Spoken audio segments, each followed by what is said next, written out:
Kinailangan lamang ng Los Angeles Lakers ng at least 76 days para makapunta sa pangalawang posisyon galing sa pang-10.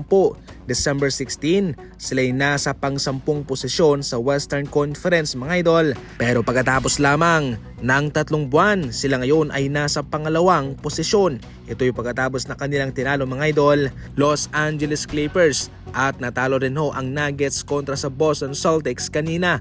Kaya sa ngayon, nasa pangalawang posisyon na itong Los Angeles Lakers. Sumasabay lang yung kanilang stats kanina mga idol kontra sa Clippers. Subalit, once again ay nagdomina muli sa depensa itong Los Angeles Lakers.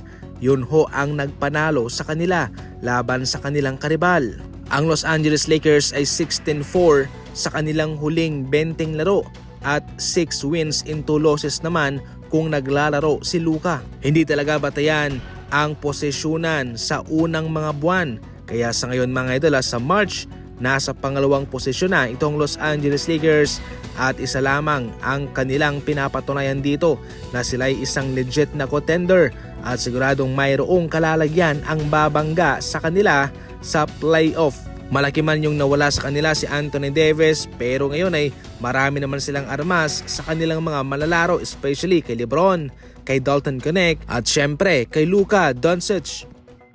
Mayroong potensyal itong si Meyers Leonard at malayo-layo pa sana ang kanyang mararating sa kanyang kontrata. Subalit sa isang pangyayaring nagmura siya sa isang live niya mga idol habang naglalaro. Ito'y nagbigay ng mansya sa kanyang karera sa NBA. Pagkatapos nun ay indefinitely siya'y sinuspende sa Miami Heat mga idol at tuluyan siyang pinakawalan.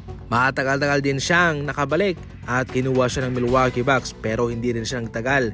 Sa kabuuan, mayroong career earning na 60 million itong si Meyers Leonard at siya eligible naman sa full benefits especially sa pension mga idol sa NBA.